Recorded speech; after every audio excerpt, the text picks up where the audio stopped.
yeah. Yeah. Do not lie with a male as one lies with a woman. By the way, Jewish Publication Society Tanakh. Highly recommended.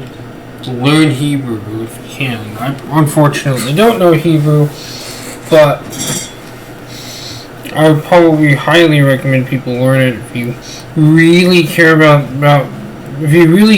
your Bible and understanding the Bible. So what does Leviticus 18 talk about? The Lord spoke to Moses, saying, "Speak to the Israelite people and say to them, I, the Lord, am your God." So Moses is being commanded to tell him about things, and I'm going to lay out some of the things that are in here. You shall keep my law, blah blah blah blah blah. Some shall blah blah blah. Actually, none of you shall come near anyone of his own flesh and uncover nakedness. Talking about incest. Your father's nakedness, that is the nakedness of your mother, you shall not uncover, she is your mother. Incest. Do not uncover the nakedness of your father's wife, it is the nakedness of your father. Incest.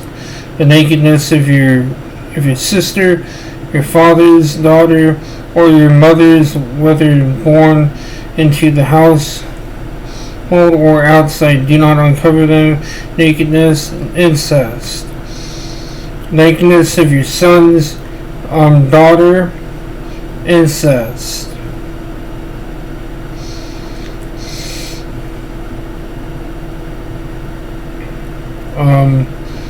The nakedness of your father's wife's daughter who has born into your family's household, incest.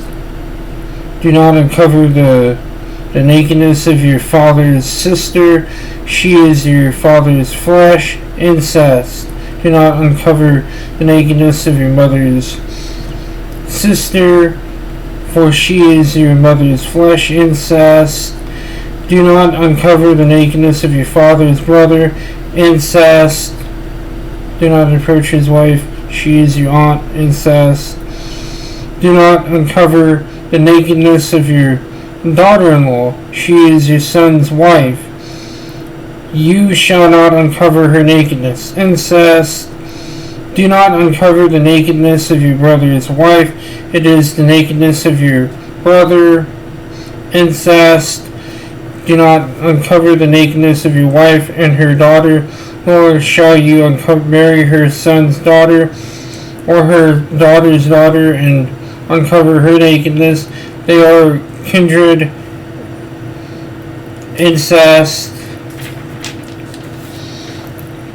So we're basically, as far as I can tell, we're essentially encountering some passages of incest, as it may seem. Do not marry a woman as a rival to her sister and uncover her nakedness in the other's life. Do not marry a woman as a rival to her sister and uncover her nakedness in the other's lifetime. Do not come near a woman during her period of uncleanliness to uncover her nakedness. Do not have carnal relations with your neighbor's wife. See, now we're getting into some other stuff that aren't incest. So it's like, do not uncover your, because this is talking about neighbor. This is talking about the neighbor in now, which is kind of interesting because I've heard that chapter 18 is about incest. Well, not all of this sounds like something about incest. That's just me reading it. Maybe if I looked at it in Hebrew, I would understand it better, but from what I can tell, it seems like there's statutes about child sacrifice, about how child sacrifice is wrong, and now we get to the passage which some people say, oh, it can't possibly be about homosexuality.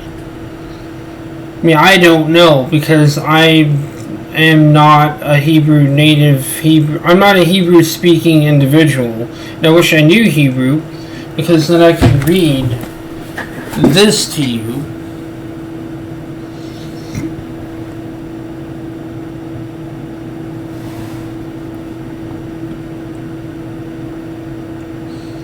And you can see the interlinear, the two different translations. I wish I could actually transcribe this. Now we're getting to do not allow any of your offspring to be offered up to Moloch. Do not profane the name of your Lord. So this is talking about child sacrifice now. So this to me looks like they're talking about different kinds of wrongs. This can't just simply be talking about incest. So some people who said, oh, this is just talking about incest. No, it's not. If you read the fucking chapter, you look in the fucking book, you can tell that it's not. If you look in the book, and you read what's all of what is in chapter 18, it's different statutes against different things. Most of it is about incest. Some of it's about child sacrifice. And what seems to what might be, and then this most famously quoted by people who quote the King James. This is, and I've heard people say that King James was homosexual. I don't know, because I'm not that big of a historian of that period regarding. I wish I should know that much about King James, because I take a huge interest with King James. He's a very interesting person. I've even heard the King James might have gotten William Shakespeare to help translate the Bible. Or not William Shakespeare, Sir Francis Bacon. Which might be possible, considering that Sir Francis Bacon would have been alive during that time. And now we're going to the most quoted passage, verse against homosexuality, alleged against homosexuality. Do not lie with a male as one lies with a woman. It is an abomination. Now, that sounds like something that's talking about homosexuality to me. But what does the Strong's Concordance say? Now, for many of you who don't know what a Strong's Concordance is, I'm going to talk about the Strong's Concordance. It's basically a list of the Strong's lexicon here. Gives us what word, the meanings, and different variations. And we can even look the individual words up. So I've got two words here that let's see. A man, which Zakar, and I think it's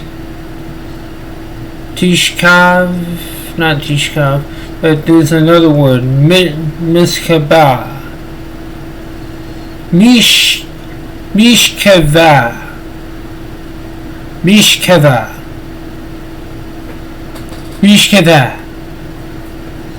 So we have Zokah and Mishkava. Let's see what the words say. And so we have different variations of the word. The King James right here, the good old King James given to Moses on Mount Sinai, shall not lie with a female as shall not lie with a female as an is an abomination. So let's see what the male. So let's see what this one says. And we got different verse chapters and whatnot. 18:22, shall not lie with a male as one lies with a female. Thou shalt not lie with mankind, with a male. It almost seems like this is a statute against homosexuality. Like, it almost seems like that. I don't know. Because they had some passages about incest in this. And I watched a video by a guy who had basically one of those love is love, who had basically had love is love. Like, whenever I think of love is love, whenever I hear about love is love, this is what comes to mind. I'll have to find it. Because whenever I see that, and it should be in here, this is what comes to mind when I see love is love.